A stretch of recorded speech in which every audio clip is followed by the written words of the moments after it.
आओ स्टार्ट करते आओ। सुनिए, चैप्टर नंबर 6 का लास्ट के टॉपिक्स, ठीक है, चैप्टर नंबर 6 के लास्ट के टॉपिक्स है। दो मात्र टॉपिक्स ऐसे हैं जो आपको पढ़ना है, ठीक है। आप लोग को मैंने कंप्लीट सेट ऑफ नोट्स दे दिया है, आप लोग उसको प्रिंट आउट कर लो, ठीक है। हाँ, उसमें सारा नोट्स आता है, इंक्लूडिंग चैप्टर नंबर 5 का वाला पार्ट भी है उसके अंदर सारा, ठीक है। वेरी वेरी इजी टॉपिक, और दोनों टॉपिक जो आज हम लोग करेंगे ना, वो दोनों का दोनों बहुत रेलेवेंट है, मतलब दोनों में से एग्जाम्स में क्वेश्चन पूछ सकता है। मैंने ऑलरेडी आप लोगों को चैप्टर नंबर 6 के रेलेवेंस को बताया था कि टॉपिक ऑलरेडी बहुत सीमित है, हम बोलोगे सबसे इजी चैप्टर है चैप्टर नंबर 6, ठीक है। अगर आप देखा जाए तो कैपिटल मार्केट के बारे में डिस्कशन किया, उसके बारे में भी आइडिया हो गया, फ्रेश इशू, आईपीओ, ईसॉप्स, ये सब के बारे में अपन ने पढ़ा था फर्स्ट क्लास में, ठीक है। आज जो पढ़ेंगे एंजल इन्वेस्टर और वेंचर कैपिटलिस्ट, ये टॉपिक जो ऐसा है जो अगर ऐसे अदर वे अपन देखता तो लगता कि यार कितना टफ टॉपिक है, बट अभी सिंस शार्क टैंक वगैरह आ गया है तो अपने को ये दोनों टॉपिक्स जो है बहुत आराम से मिल जाएगा, ठीक है। पहला टॉपिक क्या है, एंजल इन्वेस्टर के ऊपर। जब भी आप कोई स्टार्टअप शुरू करते हो, कोई बिजनेस शुरू करते हो, you will always want somebody। अब इस वर्ड को क्या, इस वर्ड में क्या लिखा हुआ है देखो, एंजल इन्वेस्टर, एंजल का मतलब क्या होता है, कोई मसीहा, कोई परी टाइप का कोई आ जाए जो आपका बिजनेस में इन्वेस्ट कर दे, है या नहीं। उसी तरीके से आता है ये कि आपका बिजनेस जो है करता है। एंजल इन्वेस्टर और वेंचर कैपिटलिस्ट में ये डिफरेंस है, बता रहा है अभी। एंजल इन्वेस्टर क्या करता है देखो एक बार के लिए, ये एक इनफॉर्मल इन्वेस्टर होता है, ऐसा कुछ नहीं होता कि इसका कोई फॉर्मल ऑर्गेनाइजेशन है कि ये सारे बिजनेस में इन्वेस्ट करता ही है, ठीक है, इनफॉर्मल है। फॉर एग्जांपल क्या हुआ, फ्लिपकार्ट का जो मेन सीईओ था पहले, फाउंडर जो थे, ठीक है, वो क्या हुए, अपने फ्लिपकार्ट को बेचे, उनके पास में फंड आ गया अच्छा खासा। अब उनको मन क्या है कि ना यार हम इतना रुपया कमा लिया, स्टार्टअप की दुनिया को इतना कुछ देखा, आई ऑल्सो वांट कि मैं किसी ना किसी और स्टार्टअप में भी इन्वेस्ट करूं, ऑब्वियसली उससे रिटर्न मिलेगा मुझे अगर the startup goes well. Secondly मैं उसको गाइड भी कर पाऊंगा ताकि वो भी बिजनेस अच्छा बन सके, ठीक है। That form of investment is known as angel investment. ये कोई स्ट्रक्चर्ड फॉर्म है क्या, नहीं, ये तो क्या इनफॉर्मल सेक्टर हो गया, एक प्रॉपर इनफॉर्मल तरीके से एक इन्वेस्ट करने का आप सोचता है। बाई चांस जैसे पलक से मिल लिया, पलक का आइडिया अच्छा लगा, पलक से पूछा और इन्फॉर्मेशन पूछा, सीम नाइस, प्रमोटर अच्छा है, काम करने वाला अच्छा है, चल मैं भी तुम्हारे बिजनेस में इन्वेस्ट करूंगा। मैं तुम्हें, जैसे आपने शार्क टैंक में देखा होगा, आपको कभी कभी लगा होगा कि यार 1 करोड़ का इन्वेस्टमेंट लेने आया था, 10% के लिए वो लोग देने आया था, और लास्ट में आपको लगेगा कि यार वो लोग 1 करोड़, चलो 1 करोड़ ले लिया और उसके बदले में 20% स्टेक देके चला गया वो लोग, ठीक है। आपको ऐसा लगा होगा कितना कम में क्यों दे दिया है लोग। तो बहुत बार क्या होता है कि it is not about just the funds, funds तो उनको बाद में भी मिल सकता है, अगर आइडिया अच्छा है, आइडिया पिच अच्छा है उसका, तो उसको बाद में भी फंड्स मिल सकता है। The best thing about their investment was their time, their expertise, जो उन्होंने कर दिया है वो ऑलरेडी उनके बिजनेस में भी हेल्प करे। देखना बहुत बार वो लोग बोले कि एक्चुअली हम चाहते हैं, कभी कभी ऐसा भी होता है कि 2 जन का लेने की वजह से उनका लॉस हो रहा था, पर अल्टीमेटली फिर भी उन्होंने लिया, उनको पता था कि ये हमको मैनेजमेंट स्किल सिखा देगा, ये हमको कस्टमर रिलेशनशिप सिखा देगा, समझ में आया। तो ये होता है एंजल इन्वेस्टर। देखो क्या लिखा हुआ, x CEO of big corporate house, ठीक है, बड़े कॉर्पोरेट हाउसेस का एक्स सीईओ होता है, हाईली सक्सेसफुल एंटरप्रेन्योर्स देमसेल्व्स, ठीक है, खुद भी बहुत सक्सेसफुल होते हैं, they have high risk and also they believe in high return. Obviously बहुत हाई रिस्क ना, बिजनेस शुरू भी नहीं है प्रॉपर्ली, क्या पता मार्केट प्रोडक्ट जो है मार्केट में आया भी नहीं है, उसके पहले उसको लगता है कि यार अच्छा प्रोडक्ट हो सकता है, और उन्होंने क्या कर दिया, उसमें इन्वेस्ट कर दिया, ठीक है। वो कभी कभी कन्वर्टेबल डेट भी ले सकते हैं, आपने देखा होगा एक बार के लिए बोलते हैं ना, आप एक काम करो 10% इक्विटी दे दो, साथ में मैं आपको 50 लाख रुपए देता हूँ 12% डेट में, तो they can also take convertible debt also, ठीक है। They act as a mentor, देखो सबसे इंपॉर्टेंट चीज ये है कि they act as a mentor, they provide you advice and also what, guidance, उनको आपको हेल्प करते हैं, गाइड करते हैं किस तरीके से आपको बिजनेस करना है। मेन जो वो रुपया चार्ज कर रहे हैं आपसे, वो इन्वेस्टमेंट का तो रुपया ठीक है, बट मेन चीज क्या है, उनका इंटरेस्ट होना पड़ेगा उस बिजनेस में, उनका गाइडेंस जो दे रहे हैं, मेंटरशिप जो प्रोवाइड कर रहे हैं, उसके लिए एंजल इन्वेस्टर्स आर फेमस, ठीक है। They take high return initially, आप देखा होगा वो हैमर वाला एग्जांपल देखा होगा आपने शार्क टैंक में, अच्छा खासा उन्होंने शुरू में इन्वेस्टमेंट पूरा जो इक्विटी अच्छा खासा ले लिया, ठीक है। उसके बाद वो क्या करता है, आपको पता होगा कि जैसे बिजनेस जो होता है, जैसे आपको क्या लगता है जो बिजनेस आए थे शार्क टैंक में, जो बिजनेस आए थे वो क्या एक ही बार फंड होंगे, नहीं, उनको पहले एंजल भी मिलता है, उसके बाद में कई सारे वेंचर कैपिटलिस्ट आएंगे, फर्स्ट राउंड होगा, सेकंड राउंड होगा, इस तरह के कई सारे राउंड होते हैं इन्वेस्टमेंट का।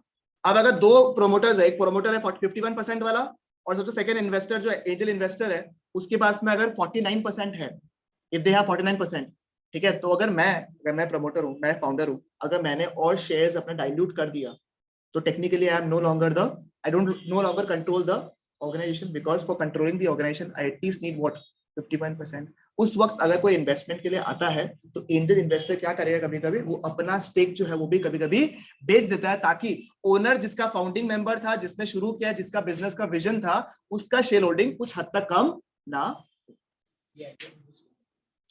ऐसा नहीं कि सिर्फ एंजल इन्वेस्टर करते, कभी कभी जो प्रमोटर होता है वो भी करता है। आपने सुना होगा कभी कभी कि मैंने ही अपना कंपनी शुरू किया, मुझे निकाल दिया कंपनी से। ठीक है, कैसे हुआ? क्योंकि उनके पास में इतना इक्विटी नहीं था कि वो सब कुछ कंट्रोल कर सके। एंड मोस्ट बड़े बड़े बिजनेस एग्जांपल अगर लेंस कार्ड देख लो, जैसे हो गया ना, पीयूष बंसल हो गया, या फिर कोई भी बिजनेस देखेगा, उनके पास में उतना ज्यादा शेयर होल्डिंग बचा हुआ नहीं है। तो उतना नहीं है, कुछ कुछ लोग के पास में अच्छा शेयर होल्डिंग भी है, बट उतना नहीं। ठीक है, समझ में आया? बिकॉज इवेंचुअली मनी को रेज करने के लिए, to make it a unicorn, you sometimes have to let go your share holding in a way. समझ में आया आपको? क्लियर है? This is called angel investors. मतलब ये क्या होता है सर, ऐसा कोई बाजार में नहीं मिलता, ये तो बाजार में मिलता है बट स्ट्रक्चर तरीके से बाजार में नहीं मिलता। ठीक है, बट वीसीज जो होता है ना, वेंचर कैपिटलिस्ट, ठीक है। अच्छा सुनो ना, एक पॉइंट भूल गया था, concentrate on current development and value creation. Obviously angel investor का काम ही यही है कि वो क्या करेंगे, करंट डेवलपमेंट करवाएंगे और वैल्यू एडिशन क्रिएट करने की कोशिश करेंगे। इजी। वेंचर कैपिटल जो है ना सर, ये दुकान है। ठीक है, मैंने चलते फिरते कभी भी जाकर, इसको दिक्कत था कोमल को, मैंने समझा दिया, मैंने गाइड कर दिया अच्छे से पढ़ना है इसको। मैं एंजल इन्वेस्टर, मैंने दुकान खोल के रखा है प्रॉपर्टी, मैंने इंस्टीट्यूट को खोल के रखा है कि मैं वहां पे पढ़ाऊंगा, वो क्या हो गया, वेंचर कैपिटलिस्ट। मतलब कि एंजल इन्वेस्टर अपना मन से, अपना शौक से इन्वेस्ट करता है बिजनेस में, कोई स्ट्रक्चर्ड तरीका नहीं है उसका बिजनेस में इन्वेस्ट करने का। वेंचर कैपिटलिस्ट का काम ही यही है कि उसको लगता है कि नहीं, अरियंत का प्रोजेक्ट में मेरे को स्कोप लगता है, मैं अरियंत का प्रोजेक्ट में इन्वेस्ट करूं। समझ में आया? दोनों में डिफरेंस समझ में? दोनों ही चीज, दोनों का काम क्या है, पैसा इन्वेस्ट करना, बट डिफरेंस समझ में आया दोनों में क्या है? ठीक है, एक क्या है, दुकान है, इसमें भी क्या देखो, हाई नेटवर्थ इंडिविजुअल्स रहता है, they do what early stage of financing. जब शुरू शुरू में बिजनेस अभी तक पूरा एस्टैब्लिश हुआ नहीं है, उस समय रुपया लगाता है। देखो उससे फायदा क्या होता है, देखो एक बिजनेस अगर शुरुआती दौर में है तो आप बहुत अच्छा रिटर्न ले सकते हो, बहुत अच्छा इक्विटी ले सकते हो, नॉट रिटर्न, बहुत अच्छा इक्विटी ले सकते हो। ठीक है, और बहुत कम रुपए देकर, मतलब ऐसा नहीं कि कुछ भी देकर निकल जाओ, बट कंपैरेटिवली काफी कम काफी कम रुपया देकर आप अच्छा खासा इक्विटी ले सकते हो। बट उसके साथ क्या एसोसिएट होता है आपका, हाई रिस्क। ठीक है, because they expect what, high returns, that is why high risk is involved. फिर जनरली लोग इसमें इन्वेस्ट करते हैं new and substantially new businesses में। ठीक है, उसके बाद में क्या, untried tech by tech qualified person. देखो कभी कभी आपने देखा होगा, एक वो शार्क टैंक में आया था जिसमें पीयूष बंसल ने इन्वेस्ट किया था। एक गांव से आदमी आया था, वो कुछ है ना, तो उसने उसने आपको पता, प्रोडक्ट के ऊपर कोई इन्वेस्टर्स जो होता है, वो लोग प्रोडक्ट के ऊपर इन्वेस्ट नहीं करता है। जब पता है कि प्रोडक्ट अभी तक आया नहीं है, या मार्केट में वायबल नहीं है, या बेचने का अभी तक कैपेसिटी नहीं है, उस समय you can not trust the product, you have to trust the person जिसने बिजनेस शुरू किया है। ऐसा नहीं आपका बिजनेस अगर शानदार भी है, आपको लगता है जितना बिजनेस अभी बड़े बने हैं, they are the only business ideas that have come, no, obviously और भी आए होंगे, बट क्या पता उनके बीच में होता ना, उनके साथ में, या फिर उनके जो प्रमोटर्स थे, they did not have the fire, या फिर वो शायद प्रूव नहीं कर पाए कि हाउ वर्थ इट आए। तो बहुत बार जो है वेंचर कैपिटलिस्ट जो है बिजनेस पे नहीं लगाकर उसके जो बिजनेस करने वाला है उस पर भी लगाता। ठीक है, चाहे वो टेक हो, चाहे क्वालिफाइड पर्सन हो, उसके ऊपर होता। समझ में आया आपको? क्लियर है बिल्कुल? ठीक है, इसमें भी देखो हाई नेटवर्थ इंडिविजुअल होता है, early stage of financing, high risk रहता है, new and substantially new business में इन्वेस्ट करते हैं, and they also try in what, untried tech by tech qualified. समझ में आया? अब फीचर्स देखिए इसमें क्या है, ये भी इजी है। फाइनेंस किसको देता है, देखो सिंपल सा बात है, जो अभी ऊपर अपन पढ़ा उसी के लिए रिलेटेड है। किसको देता है, जो अर्ली स्टेज की कंपनीज है, ठीक है, जिनको एक्सपैंड करना है या फिर रीवाइटलाइज का मतलब इंप्रूव करना है। अभी शुरू में शायद तक हम लोग असम में लिमिटेड है, हमें बढ़ना है, तो हमें वीसी जो है हेल्प कर सकते हैं, ताकि अपन पैन इंडिया लेवल पे उसका प्रेजेंस दिखा सके। तो एक्सपेंशन एंड रीवाइटलाइजेशन। ठीक है, कभी कभी कोई बिजनेस को खरीदना है, ठीक है, मेरे को खरीदना है क्योंकि उसको पता है कि अगर मैं इसको खरीदूंगा तो मेरा बहुत फायदा होगा, या मेरा करंट बिजनेस में काफी हेल्प करेगा, तो बाय आउट के लिए भी हेल्प करता है कौन, वीसीज हेल्प करता है। कभी कभी लोन भी देता है आपको, ताकि आपको लगता है कि उसकी कंपनी में पोटेंशियल, एक काम कर मेरे से लोन ले ले और क्या कर, उस बिजनेस को खरीद ले, तो बाय आउट्स में हेल्प करता है। ठीक है, बिजनेस को स्किल्स देता है। देखो मेन मेंटरशिप सारा काम कौन प्रोवाइड करे, जनरली एंजल इन्वेस्टर, बट क्योंकि वीसीज ऐसा स्पेसिफिक नहीं है कुछ भी, एंजल इन्वेस्टर क्या करेगा, उसको लगेगा कि भाई हम इस फील्ड में बहुत काम किया हुआ है, मेरे तरह सिमिलर सा कोई काम दिख रहा है हमको, उसमें इन्वेस्ट करें अपना पैसा, हम उसमें अपना एक्सपर्टाइज दिखाए। बट सिंस वीसी का काम ही ये है कि उसको बिजनेस में इन्वेस्ट करना है, तो डेफिनेटली उनके पास में कई एक्सपीरियंस है बिजनेस चलाने का, तो जो भी स्किल्स वो अक्वायर करते हैं उसमें वो हेल्प करते, ठीक है, जिसको बोलता है प्रोवाइड्स बिजनेस एक्यूमेन। एक्यूमेन का मतलब क्या होता है? स्किल्स प्रोवाइड करना। कंटिन्यूअस इन्वॉल्वमेंट रहता है, जिस तरीके से एंजल इन्वेस्टर कंटिन्यूअसली बिजनेस में इन्वॉल्व रहता है उस तरीके से तो नहीं रहता है, ठीक है, बट जब भी एडवाइस की रिक्वायरमेंट होती है, ठीक है, तो जितने भी अच्छे तरीके से वो एडवाइस दे सकते हैं आपको एडवाइस देने की कोशिश करते हैं। डिसइन्वेस्ट टू प्रमोटर और private investors after sufficient growth. अब बीसी जनरली क्या करते हैं, सुनो ये अच्छा पॉइंट है, ठीक है, डिसइन्वेस्ट टू प्रमोटर और private investors after sufficient growth. VCs का काम क्या है? पैसे लगाना, उनको अल्टीमेटली क्या चाहिए? बिजनेस बढ़े, ग्रोथ। और उनके बाद क्या करते हैं, क्योंकि उनको एज सच कोई बिजनेस में बहुत इंटरेस्ट तो नहीं था, they seem to like the idea, तो बहुत सारे केसेस में लोग क्या करते हैं, भैया जो पैसे उनको लगता है कि कोई अच्छा बाय आउट खरीद रहा है, उनका शेयर्स जो है अच्छे दाम में बिक जाएगा, तो वो अपना शेयर्स देते हैं और उसके बदले पैसे ले लेते हैं, जो भी रिटर्न करना है उनके बीच में रिटर्न कमा लेते हैं। समझ में आया आप लोगों को? क्लियर है? बिल्कुल इजी, ठीक है, कोई डिफिकल्टी इसमें नहीं ना? कब कब आपको इन्वेस्टमेंट के लिए वेंचर कैपिटलिस्ट के पास जाना चाहिए? कब कब कोई बिजनेस जो है, जैसे एग्जांपल आपने कोई बिजनेस शुरू किया, आपको कब कब वीसी के पास जाना है? ठीक है, नंबर 1 अर्ली स्टेज में। अर्ली स्टेज के लिए कब कब काम आएगा आपका? जब रिसर्च करना है आपको कोई बिजनेस के ऊपर, आपको लगता है कि मस्त आइडिया है सर, हमको रिसर्च करना, आप मुझे पैसा दो उसके लिए, रिसर्च के टाइम में। प्री कमर्शियलाइजेशन एक्सपेंसेस, आपको पता है कोई भी प्रोडक्ट जो है प्रोटोटाइप में बना हुआ है, ठीक है, प्रोटोटाइप बना हुआ है, शेल में बना हुआ है, उसको मार्केट के लिए रेडी नहीं कर पाया आप तक, उसको मार्केट में लाने के लिए कई सारे खर्चे होते हैं, वो खर्चे को एक्सपेंड करने के लिए कौन चाहिए आपको? इसी की रिक्वायरमेंट हो सकती है। प्रोटोटाइप को अगर रिपेयर करना है या फिर प्रोडक्ट में कन्वर्ट करना है, अभी सैंपल रेडी है आपके पास में, वो याद है एक तो शार्क टैंक में आया था, एक ऊपर से वो लोग वो कर रहा था, क्या था, एक आदमी था थोड़ा सा वो इसमें ना नीचे से वो लोग स्टीव से वो स्टोव से बना रहा था खाना, और ऊपर से माइक्रोवेव वाला सिस्टम था, ऐसे कुछ था जिससे क्या कुकिंग बहुत जल्दी और बहुत अच्छा तरीके से होता था उसमें। तो वो क्या था? प्रोटोटाइप था, उसके पास एक ही प्रोडक्ट था उसका बना। उसका लॉजिक ये है कि बहुत जल्दी बनता है खाना वाना, जैसे नॉर्मल में अगर 40 मिनट लगता है, ये दोनों तरफ से हीटिंग होता है, खाना को दोनों तरफ से हीटिंग कराता है। नहीं वो अलग चीज है, इसमें तुम्हारा फ्लेम इधर से भी जा रहा है, इधर से भी प्रेशर जा रहा है, उनको टेक्नोलॉजी है जिससे 40 मिनट का खाना जो नॉर्मली लगता है वो शायद 10 12 15 मिनट में बन जाता है। और उसमें जो न्यूट्रिशनल वैल्यू है, सॉर्ट ऑफ मशीन ही है, ठीक है, पर उसमें और भी चीज था कि कोई सामान अगर कोई लेवल तक हीट होता है तो उसका न्यूट्रिशन चला जाता है, उसमें वो न्यूट्रिशन भी इंटैक्ट रहता है, ऐसा कुछ था। चलो ठीक है, वो प्रोटोटाइप में आया, प्रोटोटाइप में आया वो, उसको अगर मार्केट में मेरे को प्रोडक्ट की तरह बेचना है, उसके लिए मेरे को क्या चाहिए? पैसे, क्योंकि वेंचर कैपिटलिस्ट देते। और कभी कभी क्या आपको, जैसे ये जो आपने अभी भी किसने बोला, जुगाड़ू क्या बोला इसने, कमलेश, ये लास्ट वाला पॉइंट ये हो गया, इन्वेस्टमेंट और एंटरप्रेन्योर्स कॉम्पिटेंसी। अगर आप कॉम्पिटेंट हो, ठीक है, तो आपके केस में जनरली क्या होता है कि आप बिजनेस लगाए, तो ऑनेस्टली जितना हम इन्वेस्टमेंट भी किया हुआ है, ठीक है, वो भी इस तरीके से इन्वेस्टमेंट किया। To be very honest, I feel this is the most important. Entrepreneur का कॉम्पिटेंसी, एंटरप्रेन्योर कितना कॉम्पिटेंट है, हमको आपका प्रोडक्ट ठीक है, ठीक लग रहा है, आप पहला इंसान नहीं हो जो प्रोडक्ट को बेच रहा है, बट आपके अंदर वो कॉन्फिडेंस है कि आप बेच सकते हो। हाँ वो था, और भी 2 3 था, बहुत अच्छा पिच दे रहा था, बहुत अच्छा वो लोग अंदर विजन था, तो that shows the entrepreneur competence. जल्दी आ गया ना, तुम जल्दी आया ना?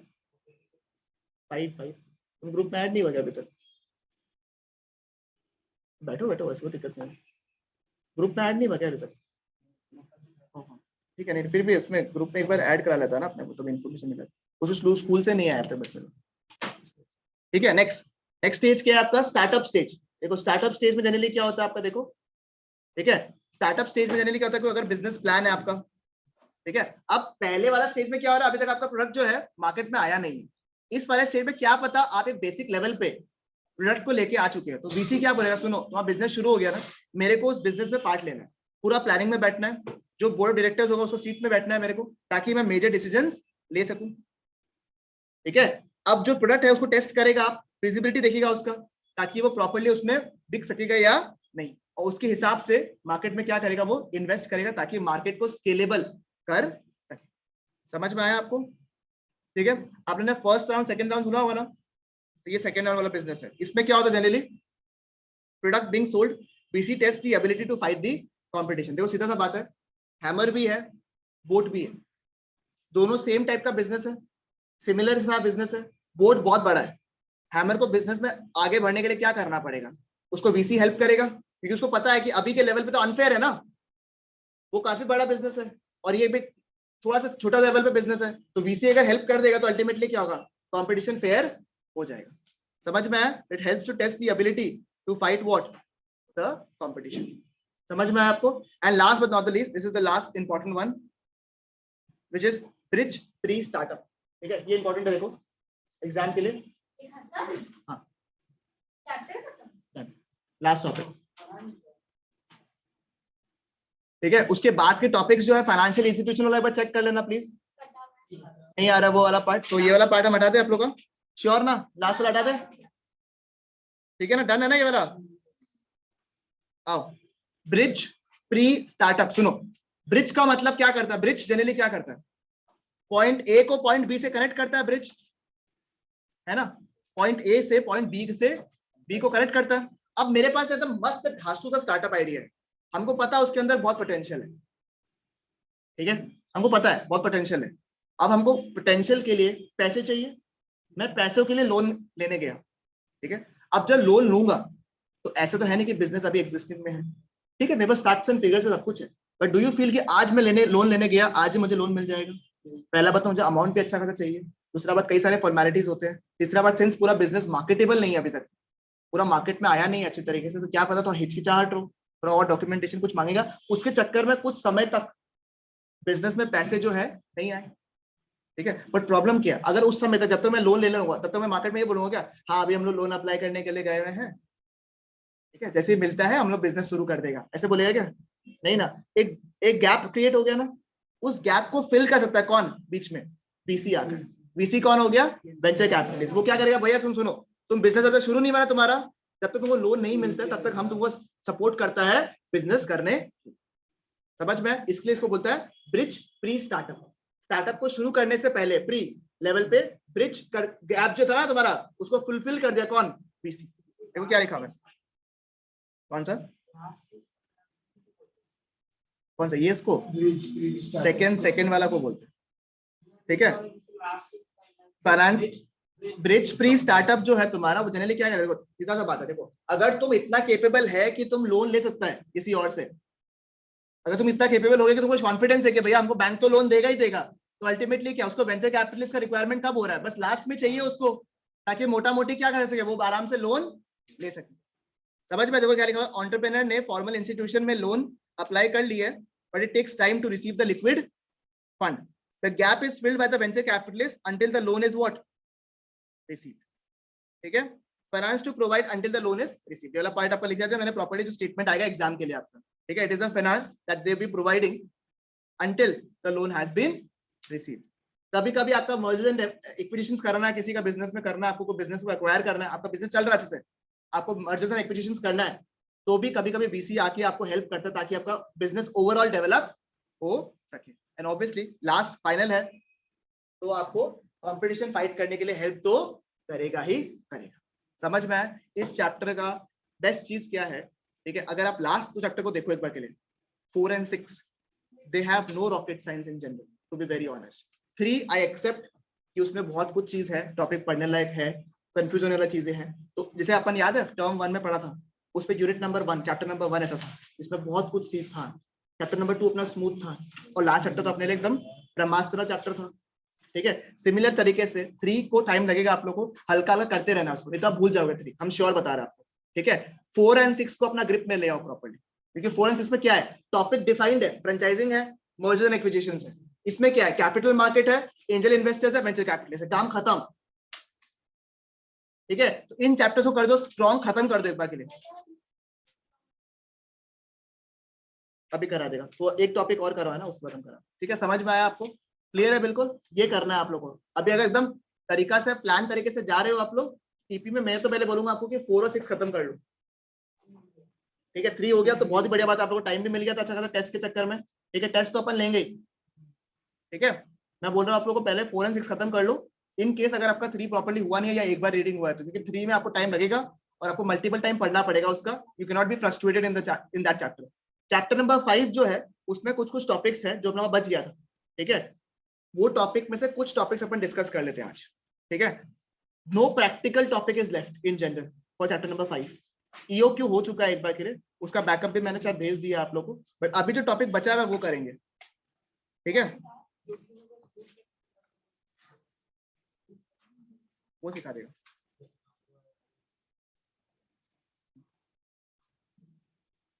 ये सब एग्जाम में आएगा, 5 मार्क का क्वेश्चन आएगा चैप्टर नंबर 5 में।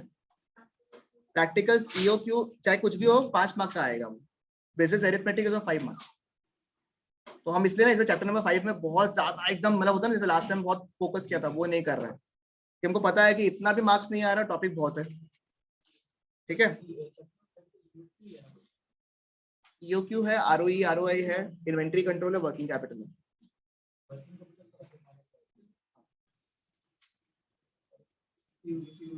आओ एक topic working capital inventory controls, ठीक है? वर्किंग कैपिटल में आओ, ठीक है? ये बहुत ही इजी चैप्टर, ठीक है? इसमें जो टॉपिक्स है हम बहुत कुछ इसमें लिखा नहीं है नोट्स में, क्योंकि एकदम बचपना वाला जो चैप्टर्स पार्ट नहीं है क्या, एसेट्स क्या होता है, लाइबिलिटीज क्या होता है, कैपिटल क्या होता है, वो सब कुछ वापस आ गया। तो सिंस आई एम अज्यूमिंग कि everybody is from commerce, you must be knowing about all those terms, ठीक है? जो टॉपिक हल्का सा नया है, नया भी नहीं बोलूंगा क्योंकि ये टॉपिक भी आप लोगों के लिए बाय हाथ तक होना चाहिए, टू बी वेरी ऑनेस्ट, वो अपन डिस्कस कर लेगा, ठीक है? उसको अलग से एक बार रिकॉर्ड कर लेता हूं, मैं उसको स्टॉप कर देता हूं।